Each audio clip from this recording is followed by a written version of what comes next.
Good. Thank you so much, Miguel. That's an honor. I actually, I'm based in Australia, so that was Indian Australian Business Community Award that was awarded by the Foreign Minister um, for my Ayurveda business. That was the first ever opportunity that was in Australia that they actually appreciated the traditional Indian legacy. So it was like a very overwhelming condition and situation for myself, like to be honored, and I was feeling to be the first proud Australian Indian to be sort of honored for Ayurveda, which is my passion and my desire. So I follow Ayurveda and yoga very religiously. And so, do you want me to start, Miguel? Please do so. You're already in the flow. Thank you. Okay, so because we are time constrained, I would just like sum up everyone's talk, like basically, but to say in fewer words, there is certainly a need for the amalgamation of all the wide, like systems of knowledge systems of medicine, not only Ayurveda, but I'm even in favor of like any kind of like natural medicine and indigenous medicines, but to say like we are really having a war at two fronts. Basically, it's not only the health, but the wealth as well. And I strongly believe that Ayurveda has enough potential and possibilities both for the prevention and the treatment for COVID-19. The challenge, particularly we are facing, and being in Australia, we already had so many swans and bushfire, and we had swans and cyclones. So there is a much dire need for not only considering the integration of the medicines, but even to avoid any kind of like future threats, we need to start taking responsibility to maintain the planet's biological diversity and save the wildlife and the plants, and try to be going more on the vegetarian aspects. However, we all need like other life to thrive. So to cure the deeper illness in the shared planet, we need this whole knowledge system to be integrated, and the whole mankind is not like really enough to protect the land and the global climate change and abate major threats like pandemics. So we that's kind of like a bigger question at the moment, and it is very imperative that that we as a humankind take that responsibility by making wiser choices, by choosing what to consume and how to live, and save and nurture the planet and ourselves.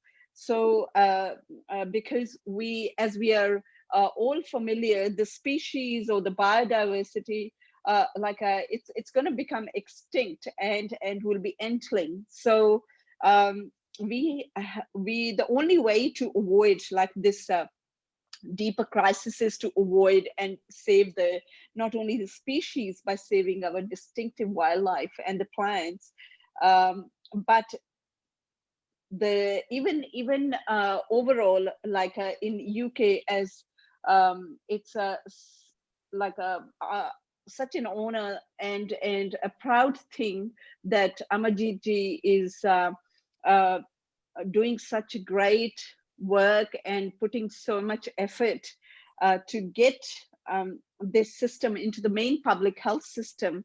And we definitely need to protect the biodiversity, but the health will require like changes definitely um, in the laws, in the policies, institutions, and the programs, as even mentioned by Professor Arvind Chopra, if I'm not taking the wrong name, and in the people behaviors, values, and support for conservation. So solutions are already being identified, and we all know that, and I don't need to mention that medicine in the olden times was of no importance at all. To mention, we need to focus on two things, which is making our body work and consume wisely. So now the only question that I have for the whole community and for the society, what future we are looking for our future generations. It's it's it's it's very important, and there is an urgent need for harnessing all the knowledge systems available globally, and there is already a pragmatic plan for the intervention. So it is very pertinent to reiterate the participation of Ayurveda as an extension of the public health services.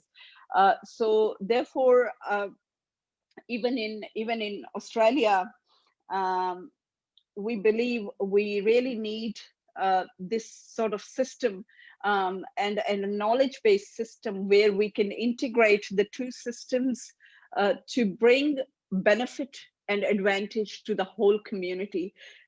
It's not just to avoid or we are talking about Ayurveda to be integrated. It's any complementary health, any knowledge system or complementary health or indigenous medicines or traditional medicines that can be integrated to for the community welfare and well-being.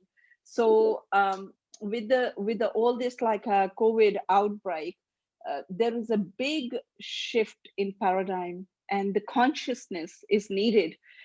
So because the shift in consciousness is basically a shift in the biology, and that would there is not only a need to build up the immunity, there is a dire need to work like on the homeostasis, which vice versa will anyways help in building up the immune response.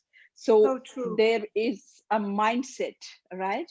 And the mindset that that was mentioned by Bob, the MP, Bob Blackman. We definitely need that integrative approach, and there is already a lot of preventative measures being taken and recommended, suggested by Ayush, for John Porter, Professor John Porter. I remember he mentioned that he's not getting any kind of immunity building information from Ayush. Well, we here in Australia are doing through the not-for-profit organization GHERS as a food drive, a COVID food drive. But then we have a program called Balanced Living, because it's all about creating a balance in our life and the way of life. So we need to adapt those lifestyle changes and have that learn the art of living and create the balance in the way. So it's very, very dire need, and we are conducting that program through ghers.org. So if anyone wants to enroll in that, like including Professor John Porter, so I would be myself like giving some online sessions on the physical, mental, spiritual, and the emotional aspect of any kind of like need required, particularly after the COVID impact. So Thank